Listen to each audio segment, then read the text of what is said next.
Welcome to Lifestyles of the Spooky and the Viscous. Brought to you today by Monster Cafe. Hello, I am your host this evening or morning, whatever time you're actually listening to it. My name is Justin, and with me I have a few spooky, scary, not quite skeletons. Howdy y'all, I'm Jim, he, him, and today I will be playing Daphne Van Helmons, she, her, of the Van Helmons extended family, college dropout, podcast enthusiast, and unofficially licensed reporter, independent reporter. Fun thing to know is that this case reminds Daphne very much of Murderista Nation, episode 77, where the person working at the morgue was actually taking bodies home with them to their house. Not to do anything nefarious, but just to embalm and taxiderm and set up at their kitchen table so that they would feel like they had a family again. It was a kind of a heartwarming story, but also incredibly chilling and terrifying at the same time. You know, everyone should have someone to come home to, even if that person is an embalmed corpse of a person who died in a homicide. Hello, I am Rainy, they, them, and I will be playing the very soft and currently low-key very freaking out Daisy, or also goes by Moss, she, her, and also they, them. Moss is usually very quiet, very laid back, but we'll see if, she loses some of that cool today. Hello, my name is Ryogla, but I usually go by Ry. And at this point in time when you're probably listening to this, my other show will be out already. And there I'm the GM, but for this game I am playing Daphne Van Helmons, the neurotic mother of this family, and today's episode is brought to you by the essential oil Star Anise. It cures everything.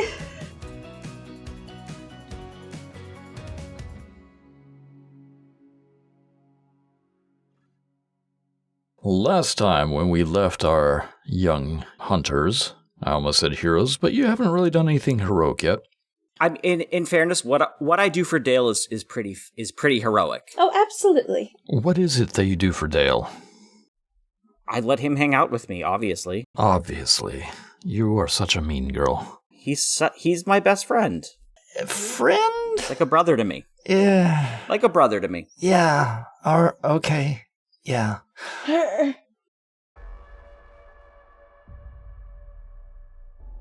So, let me see if I remember this correctly. We have Daphne, who is speaking with the sheriff. We have Moss, who is by the elevator. We have Destiny, who has gone to go get the car. And we have a mob of reporters outside, a few officers on the inside, all the bodies that were found around town without their skin, and a fresh female coroner in scrubs coming out of the elevator, readjusting their face, because when they smiled, the face was on a little to the right side, I believe, so she adjusted and continued smiling, and with a wink, she turns toward the door. What are we doing, Moss?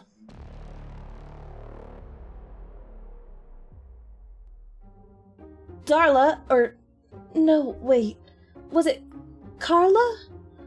I'm sorry, and she reaches out and tries to take the wrist of the, quote, coroner, and just I'm sorry, I've completely forgotten your name. Were you still coming by later to pick up that ointment for your hands? I remember we were talking about it a few days ago, and I'm so sorry it took so long. The weather has not been playing well with the oils and the creams, and I know that you've been needing it desperately for your hands, considering how much you need to wash them. Oh, I'm sorry, I'm still holding on to you. The heat's really kind of gotten to me a bit. I'm sorry. I kind of need the support right now. So 3 things happen. 1, it is unbearably hot in the southern summertime, and you are still sweaty. The coroner, her skin is cool to the touch, but it's like when you put on a sock that's kind of lost its elasticity for a second, but in a moment you kind of feel it tighten ever so slightly. Ugh. Another thing that happens, she smiles down at you and she says, "Oh, yes, it's Gale, actually." Points to her badge. "Gale, Gale. I'm sorry, who are you?" Oh, I'm sorry, I messed up your name. Moss. I thought we talked a few days ago.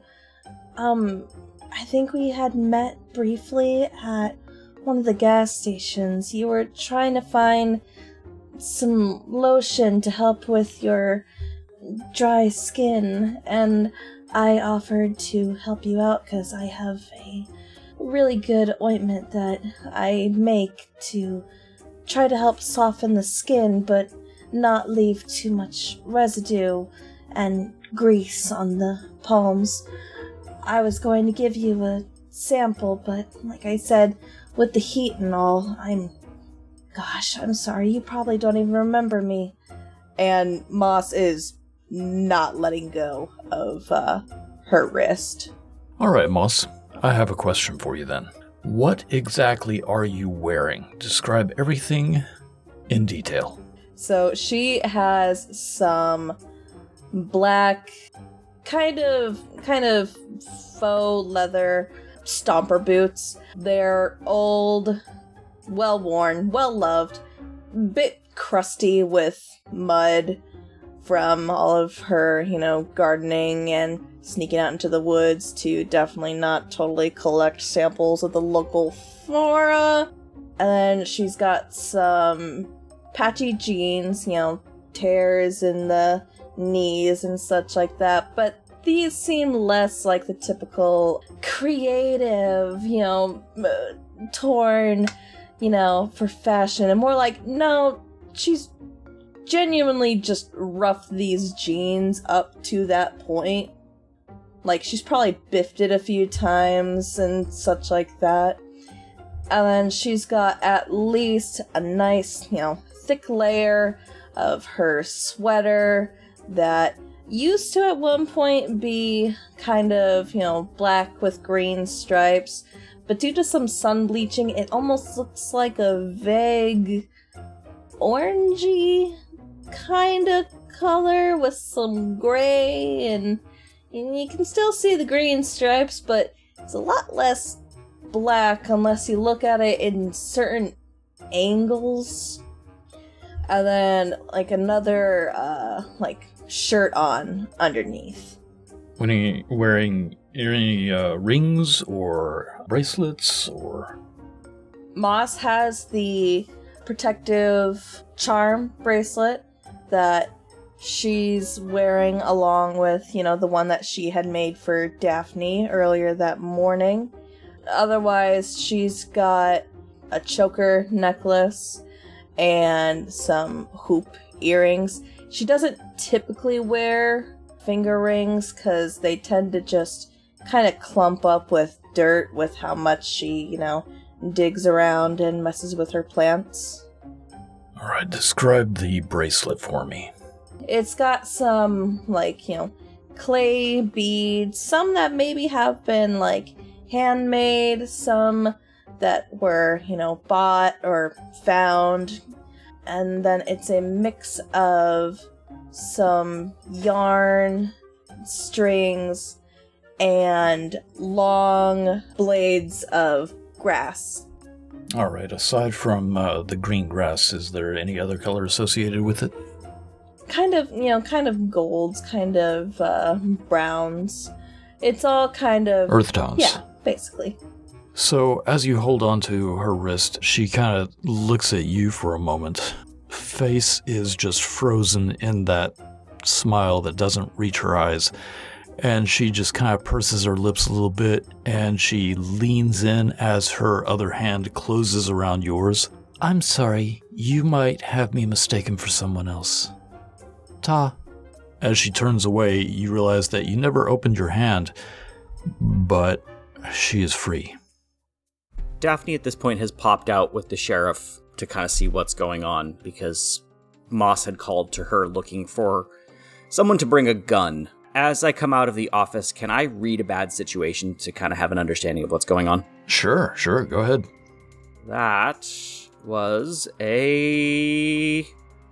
All my windows have disappeared. Why am I at the top of my rolls? That was an 11! I did a good job! Wow, nice.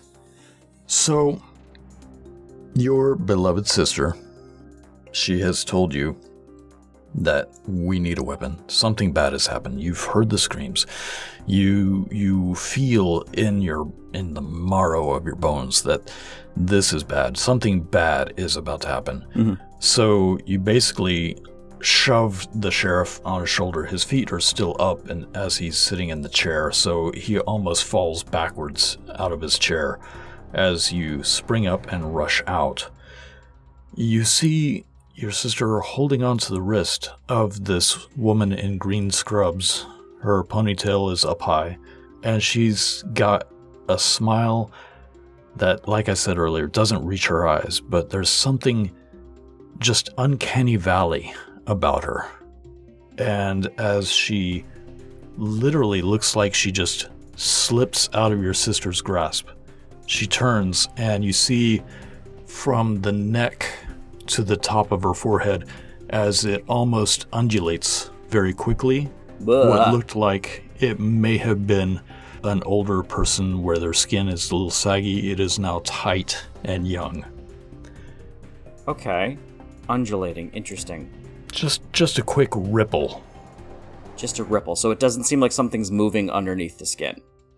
It was all the way around her neck, all the way up to her forehead. Alright. I'd like to ask, what's the best way to protect the victims? You don't know what you're fighting, do you? No. You just know that bodies are being skinned.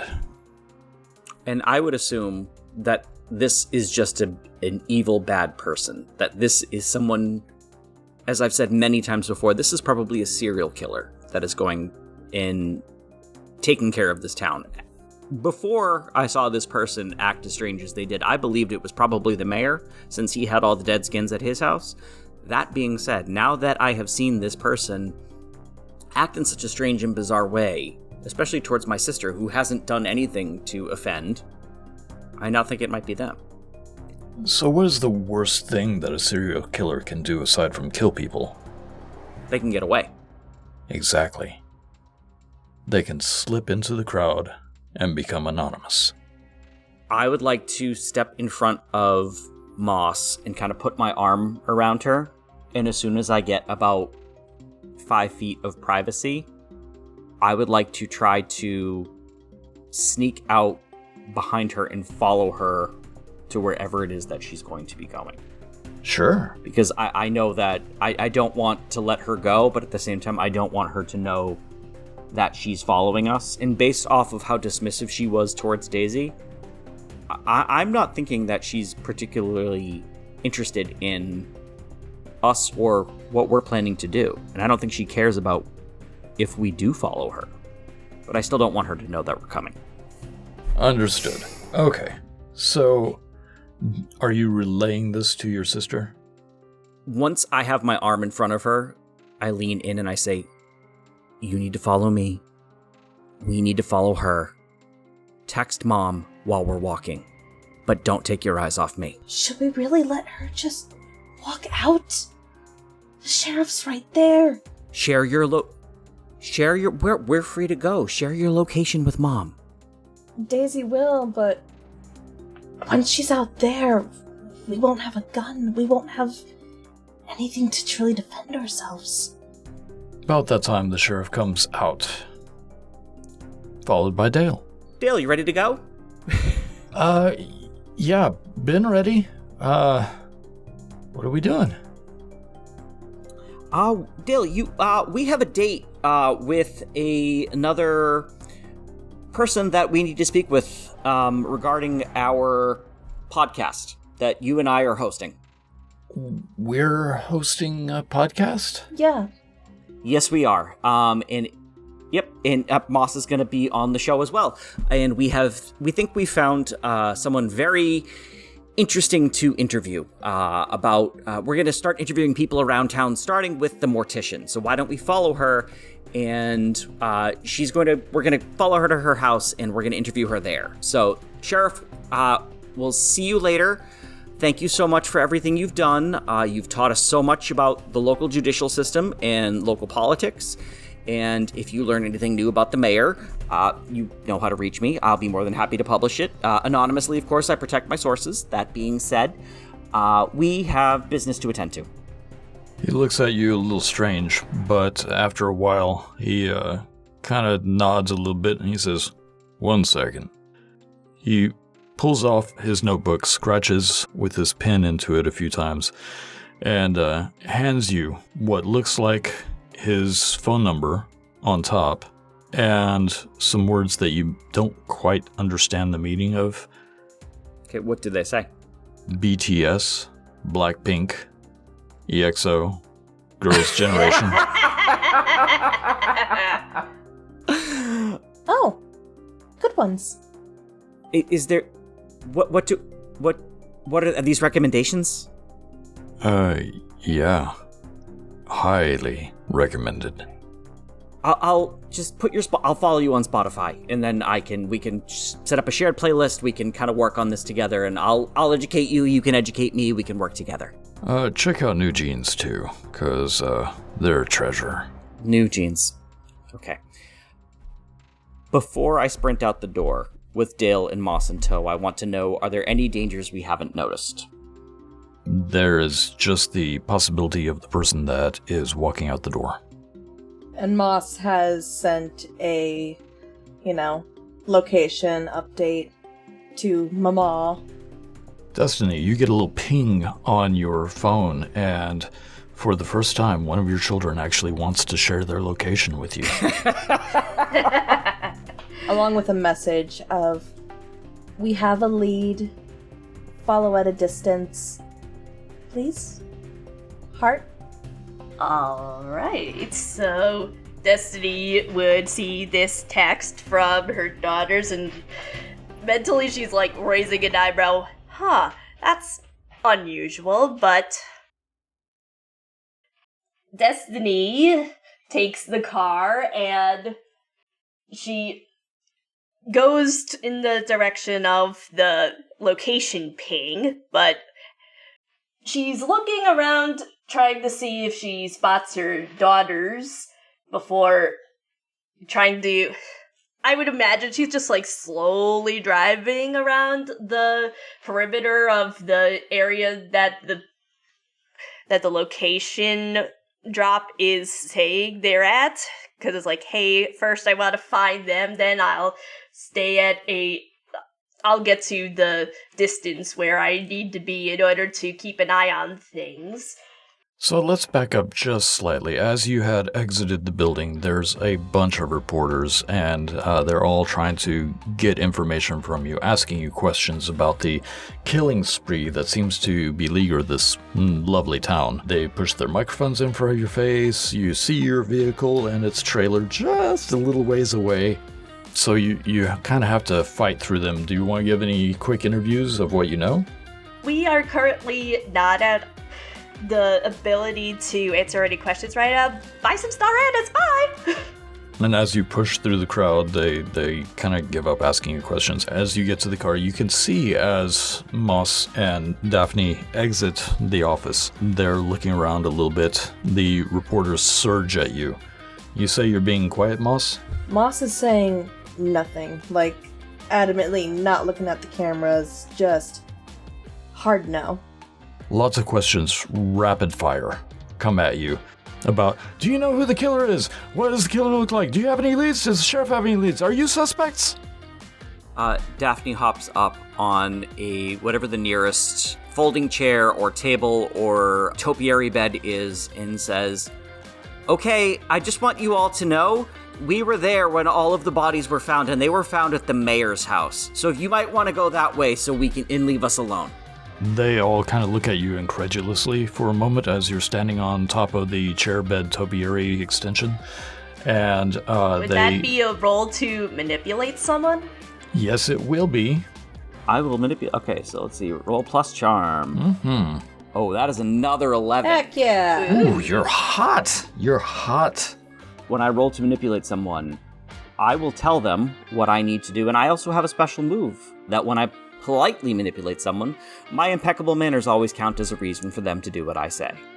So very politely and very cordially, I tell all the reporters, "Listen, we were at the mayor's house earlier today. We happened to be driving by and we saw something strange," and I give his exact address, and I give the exact description of all of the different variety of skin suits that we saw hanging and drying and rotting in the sun outside of the mayor's house.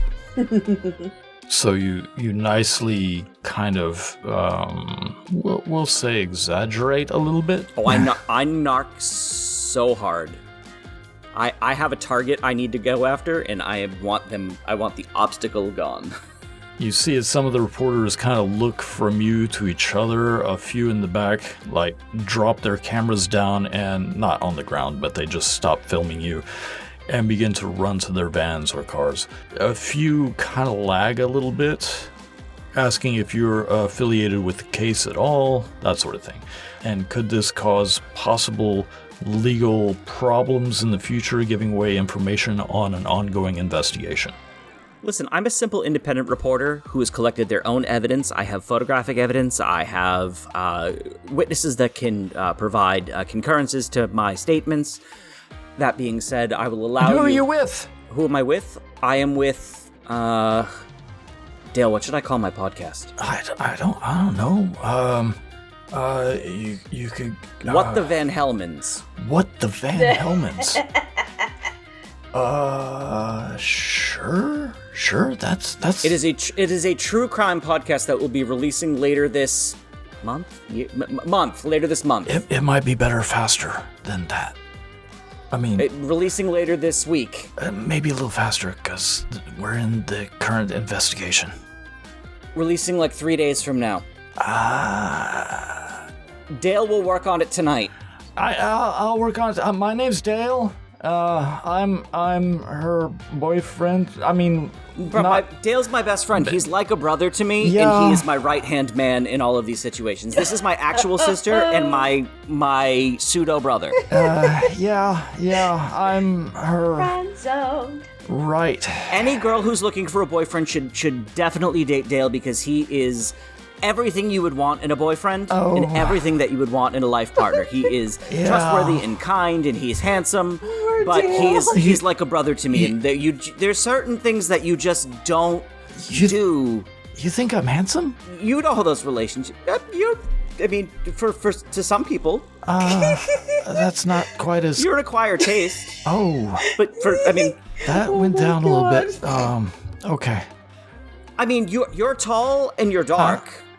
Handsome just kind of goes with that. I mean, I'm pale and blonde, but, you know... I'm imagining throughout this whole thing, it's just Moss, just cringe, just, oh, poor Dale.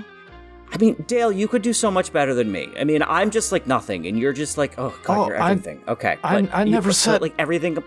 Am I that obvious? Meanwhile, Moss is just sneaking by to follow, quote-unquote, Gale. I couldn't even see myself dating someone like Dale, because he's just too good for me. Like, I need someone who's more like kind of a bad boy. Someone who's sort of like, a person you don't bring home to your mother, not someone who like actually has a text conversation chain with your mother. I have a tattoo. It's like a teddy bear, Dale. It's called a Monchichi. It was big in the 80s. It looks like demonic monkey with a shaved face. Now you'll excuse us. We have business to attend to.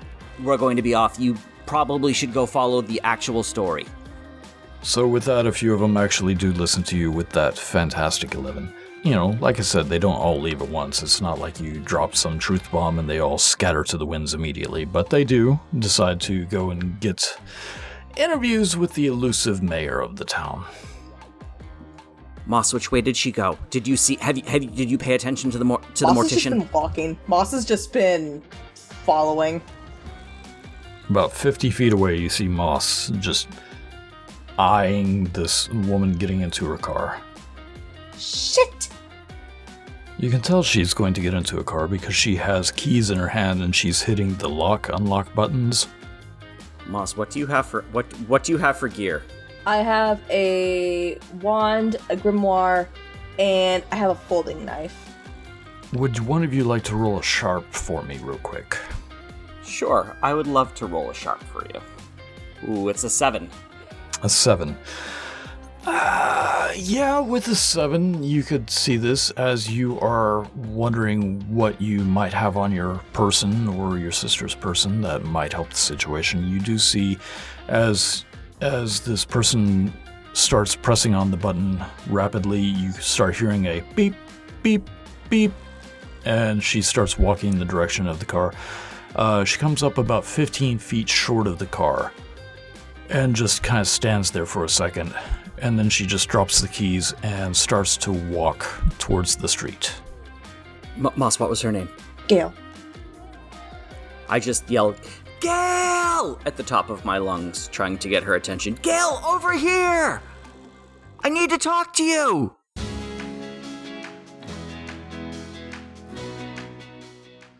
Hi, welcome to the Midroll. I'm your lovely editor Tensei, here to sell you stuff so that we can keep on making shows like this one. If you're enjoying Monster of the Week and want to play yourself, head on over to evilhat.com to pick up a copy of your very own.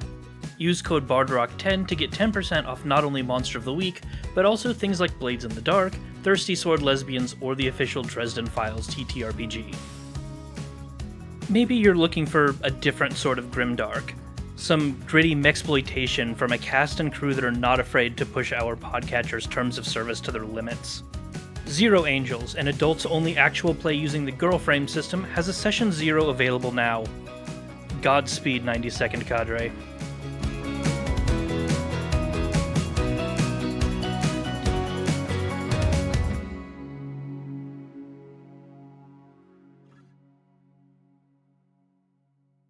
The year is 2235, and humanity is at war.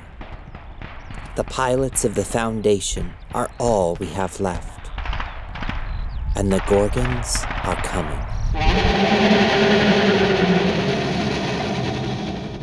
Meet the pilots of the 92nd Cadre, Artemis, I'm not used to inspiring people. Cass, Yes, sir. and Eurydice, If you ever start being not full of life, come to me. part of humanity's vanguard, led by their handlers Colonel Mira Voss Things happen that are out of our control. and Major Hannah Atali. Cleaning up messes is what we're good at. Together, they will face what's coming.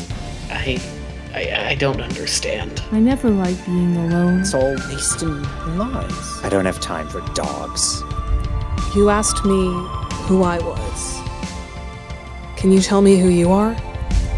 Or die. Eurydice, take the shot. You got it.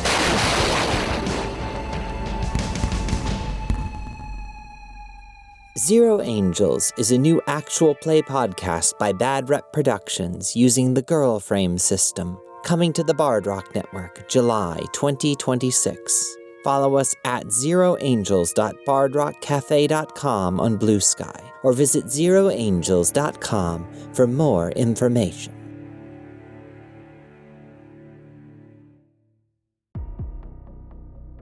She kind of looks over her shoulder a little bit, and there is nothing warm in her face. There's no smile, there's no recognition, there's nothing aside from just what strangely appears to be need. Like a desperate need fueled by rage. And she breaks into a run. Can I roll to investigate a mystery? Yeah. No whammies, no whammies, no whammies. Oh, 12. So a few things happen. What is it that you're trying to see specifically? I want to know what happened here? In regards to? I want to know how this mortician ended up out here, what she's doing, and why she's running away from us. This mortician, she is one of the people working in the coroner's office. You're not really sure what position she has, but, she seems to have the proper credentials on her badge that you probably got to see a little bit of. She seems to have misplaced her car, and before she could get to her car, she drops the keys and begins to leave the scene. As she breaks into a run, she begins to run down the road and starts ducking behind some buildings. I was about to ask if I could roll to act under pressure to just take the car and just try to run her over. Absolutely, you can. All right.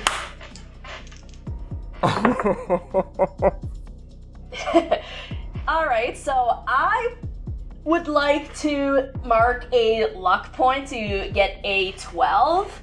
Nice. And also, I get stronger the more I use up my luck, so this is a good thing for me. So yeah, 12. Let's run her over.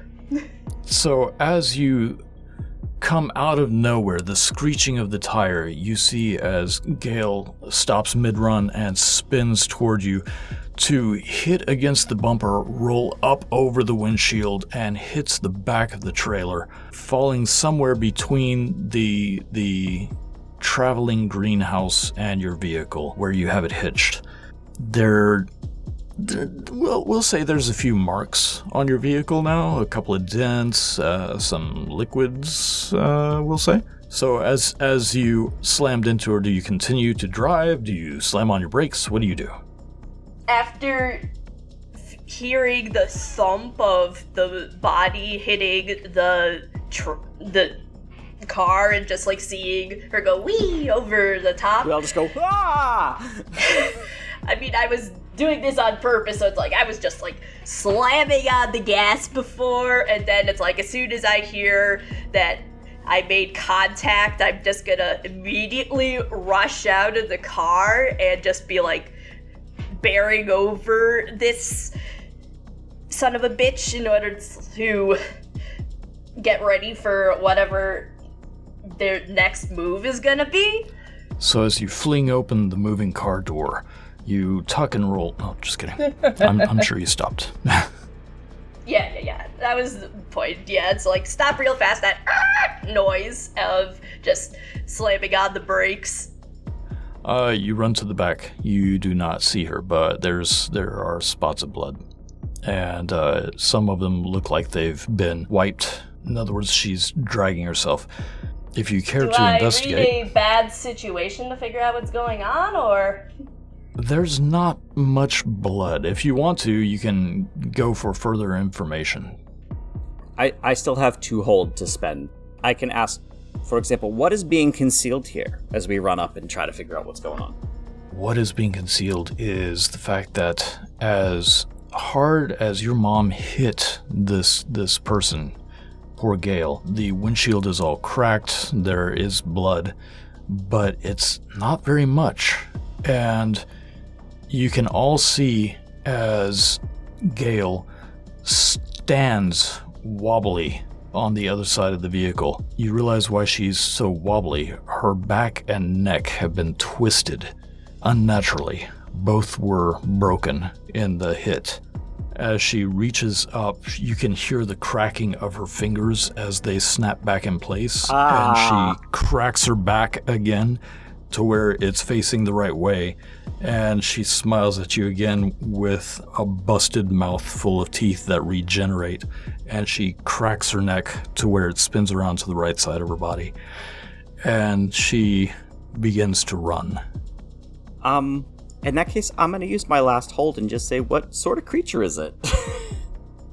All of the podcasts that you went through in your whole young life, before you found True Crime Podcast, before you landed on those as being your absolute favorite thing in the world, you also studied things like cryptids, mythological creatures, I mean, that's what my grandfather taught me about. Exactly. My grandfather Archie loves that kind of weird fake bullshit, and he would talk to me about it all the time. I feel like both Daphne and Daisy were both just obsessed with cryptids. Daisy is still obsessed with cryptids. So as you are searching your mind, trying to think of what this thing might be, two things happen. One, Dale comes running up with a set of keys in hand, saying, I got the car. I don't know why she left a perfectly good car, but here you go. You want to chase her? We can totally chase her. As you turn around and see that he got into the car and drove it up a little bit and then ran the rest of the way to you. It's just a blue Honda Civic. This is when Daphne jumps up and wraps her arms around Dale and he goes, Dale, I could kiss you right now, and then hops in the car. And she didn't. Okay. Cool. I said could. Yeah, maybe later. It is a blue vehicle, and there was such a look of distaste upon her face. It starts nudging your mind in certain directions.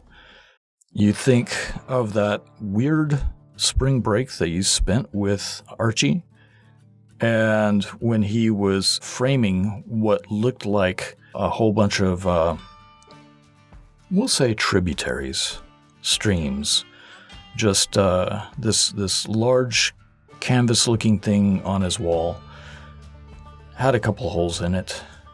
You realize that at that point that it wasn't a painting because it looked too much like, and after testing it, felt too much like actual skin. And you could see what you thought were tributaries or rivers are actually blood vessels just below the surface of the skin, still pulsing. Yeah, that was from a hunt in 1965, I want to say. Summer of love for me. All the 60s were a summer of love. You might not get that reference being so young, but yeah. It's a Bryan Adams song, isn't it? Who?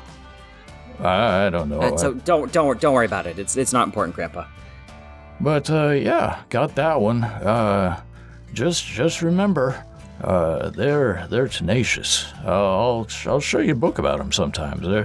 I call them hoppers, but they're much more than that. Just always carry a blue Sharpie or something with you, and he just keeps muddling weird things as he walks away. Later on, it's really strange being a bounty hunter. I mean, going after criminals like that must be a really tough job. Oh, no. Fire. It fixes everything. He just kind of throws a book down towards you. It's actually a book about just a few of the southern states and the local mythologies surrounding them. The folklore of the Gullah people of South Carolina and Georgia. Huh. After a while, you find a picture that is interesting to you. It's of a bedroom. There's a man sleeping not peacefully. He's sweating in the picture.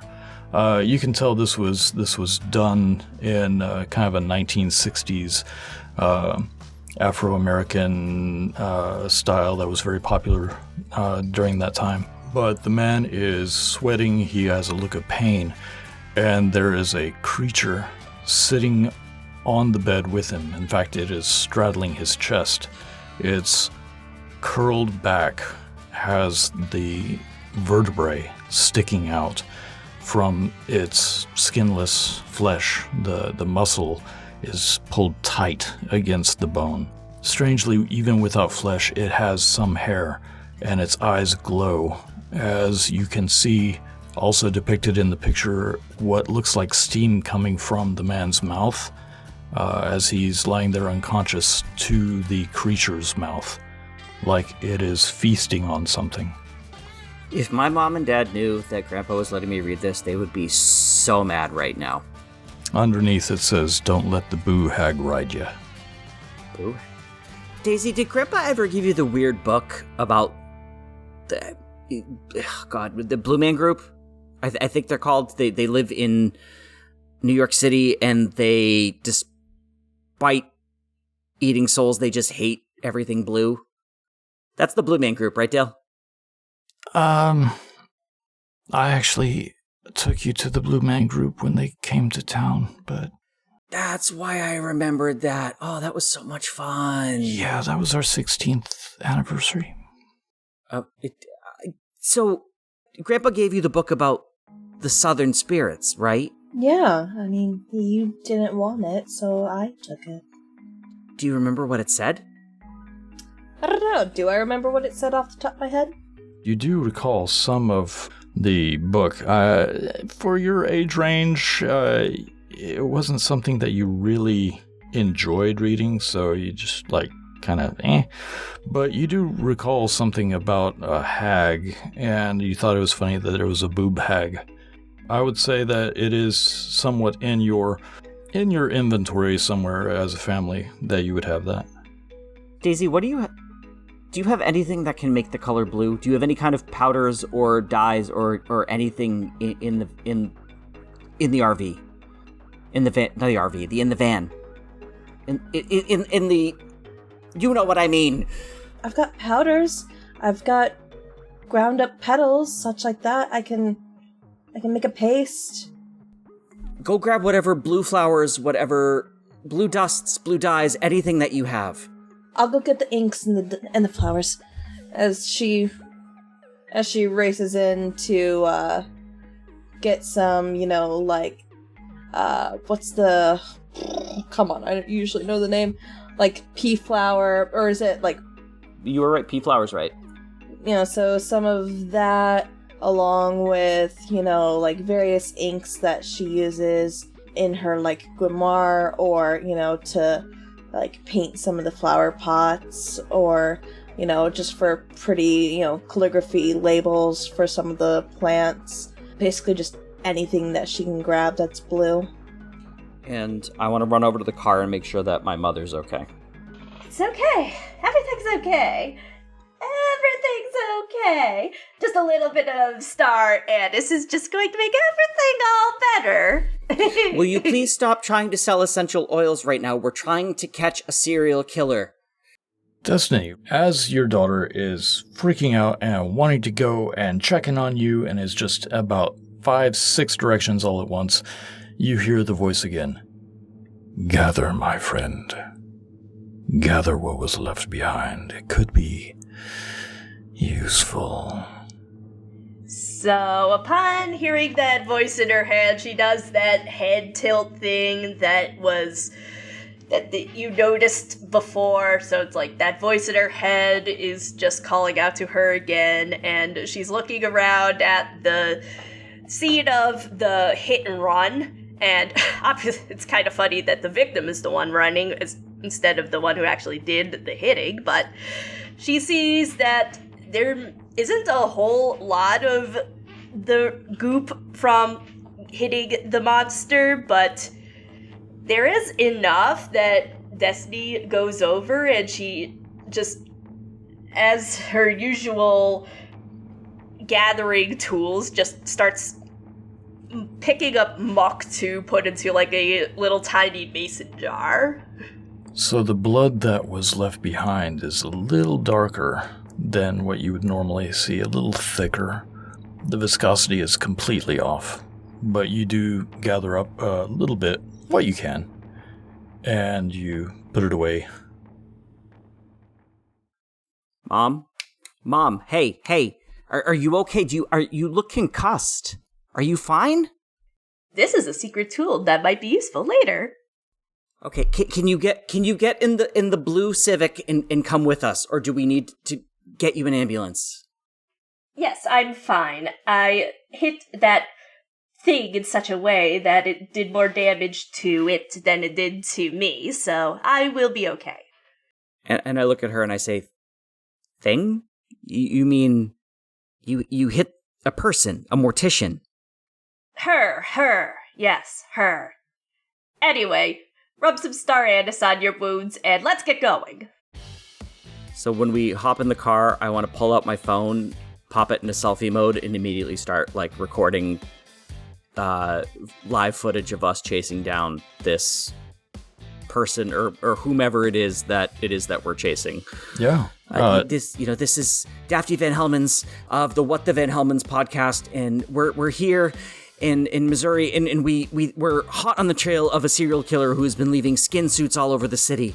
And I know I told the reporters that it was the mayor, and that's because I wanted to be the person to catch the killer myself, and we're hot on her tail. Her name is Gail. She's a mortician, and my mom just hit her with a car, and she may or may not be dead, but she's undead, and none of this makes sense to me because none of this is anything that I've heard about, but we think she's afraid of the color blue, and now we need to figure out how we can stop her before she kills again. So follow this footage and join us at whatthevanhelmens.com. Dale, go register that right now before I post this.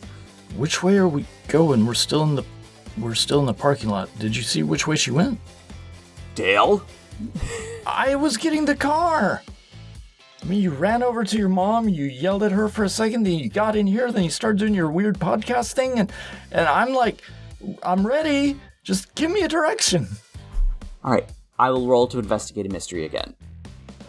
Real fast, do you think Daisy would also kind of remember some of good old Grandpa Archie's ramblings and would have the foresight to grab maybe like a butane, like one of those little handheld torches?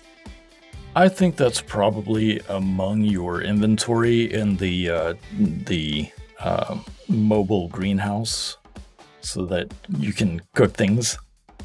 I would assume there's some sort of basic chemistry tools, like a Bunsen burner.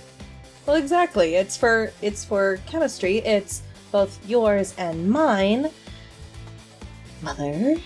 Fair enough. So as I'm staring daggers into Dale for not paying attention to where the serial killer went, I rolled a 14. You know exactly which direction she went. Same place all the reporters went. City Hall. That's where the mayor is. Pedal to the metal, let's go. She's going after the mayor for some reason. Is it a spurned lover? Was the mayor having an affair with the mortician? Is it his illegitimate child? No, she's too old to be his illegitimate child. Daphne, I don't even know if that's a real person anymore. What do you mean? Of course it's a person. What else could it be? I watched it fix its skin. I don't think that's Gail. Have you seen Mom get ready in the morning? She fixes her skin all the time. I watched it adjust its skin to its face, not like makeup, like literally move skin. Well, maybe she's a real housewife of Missouri. We don't know what her background is. Quick little housekeeping. So you now have 2 vehicles. Are you just piling into the blue Civic, or are we splitting up? What's going on? What are we doing? Oh yeah, there's just the RVs and the pink sedan are just sitting there in the middle of the street with, there's a bump on the a little bit of smoke pink coming vehicle. up from the engine. Yes, it's just sitting there, seen in the crime, and just... No, I feel like probably at this point, we're just gonna ditch the one vehicle for now and simplify things. Park the car on the side of the road. Yeah, just It's mostly there anyway, so you're good. just enough to get out of traffic. Yeah, you're known well enough that they know that you're terrible at parking that thing. So, yeah, Destiny. You're kind of in the now, in the moment. And as you start to get into the vehicle where poor Dale is driving, with Daphne next to him, Daisy is already in the back. You kind of look at both Daphne and Daisy, and your vision goes a little cloudy as the world spins away rapidly underneath your feet. You feel like you're falling through clouds.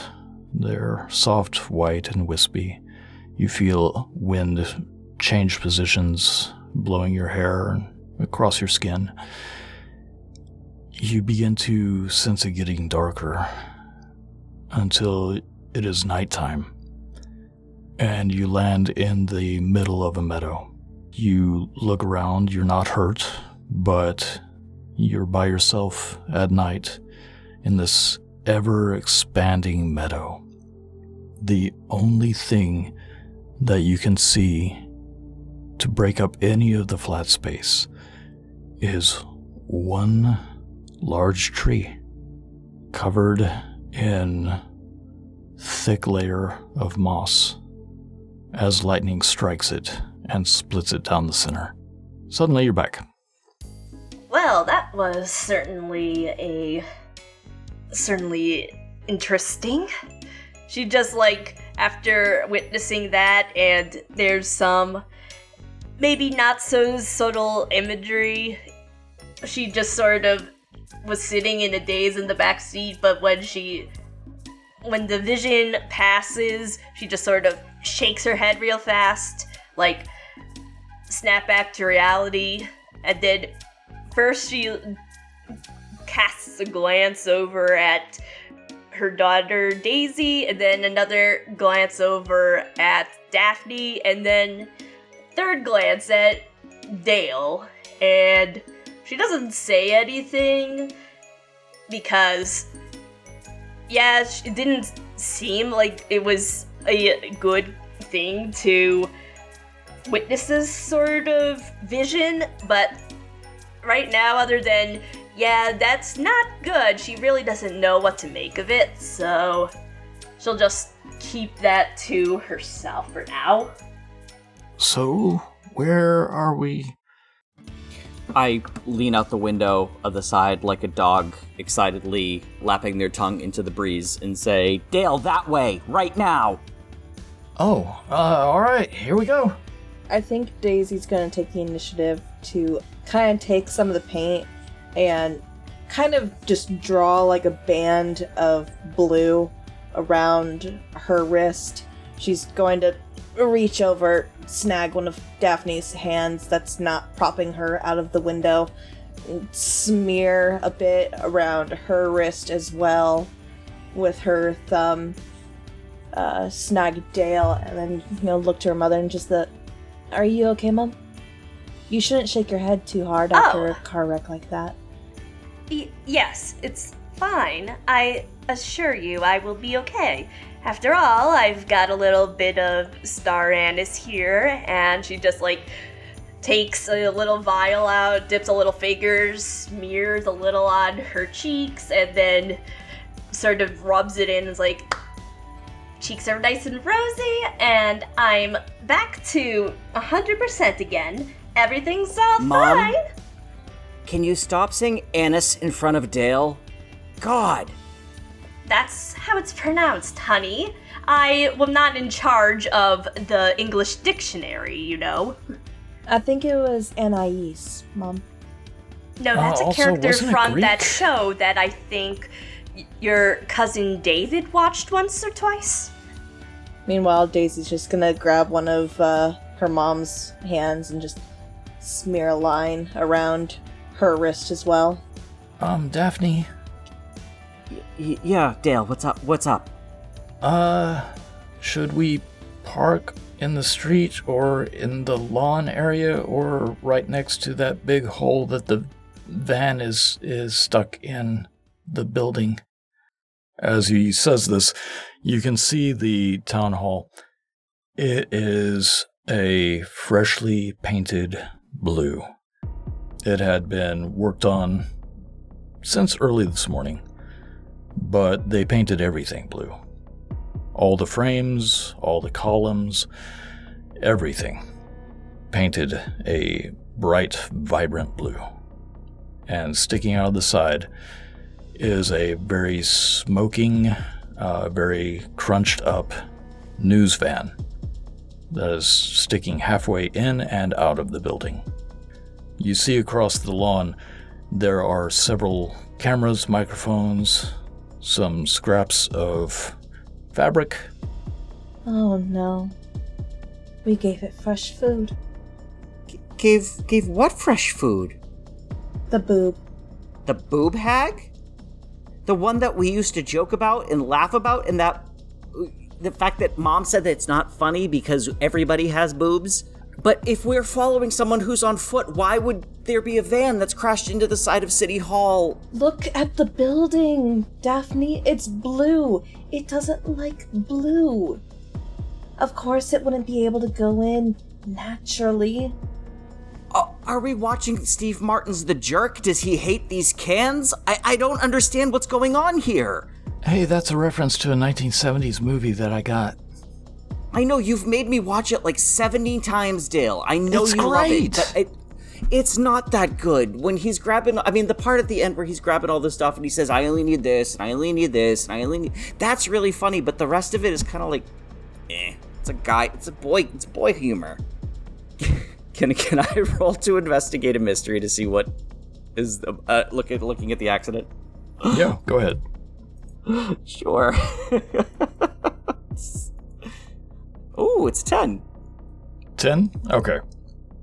What happened here? You get out of the Civic, and as you walk up, you can see that not only are there like some tire tracks through that immaculate, or at least once immaculate lawn, there seem to be gouges made from people's fingers as they were dragged towards the building. There is blood here and there, but not much, just a little bit. And there appears to be no bodies. The van, the back of it is open because one of the back doors was torn off its hinges. Inside, you can see that there is a body slumped in there, but it doesn't appear to be moving. Where did it go?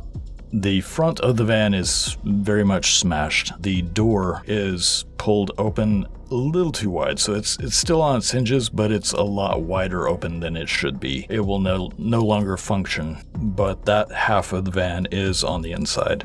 It is starting to turn to evening, like in real time. Oh boy. Moss, what do we do? We gotta kill it. What do you mean we have to kill... Kill what? Kill the mortician? Yes! The boo hag. Would somebody like to roll a sharp for me?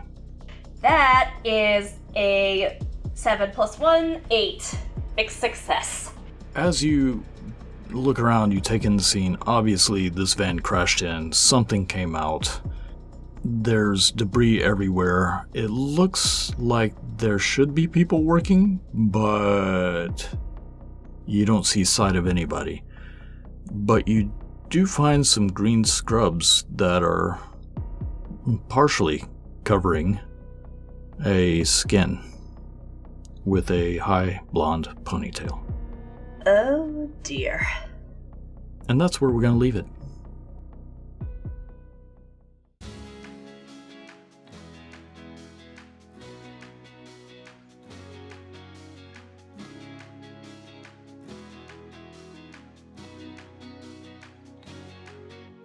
Monster Cafe is a Bard Rock Network production. The Keeper was Justin. Daisy Moss was played by Rainey. Daphne was played by Jim. Dante was played by Paul. And Destiny was played by Ryan. All their socials? You can find them in the show notes. Music, courtesy of Epidemic Sounds and Storyblocks. Thank you so much! And if you want to talk with fans of the show, well, you can hop on into our Discord server linked in the show notes. Now then, until next time.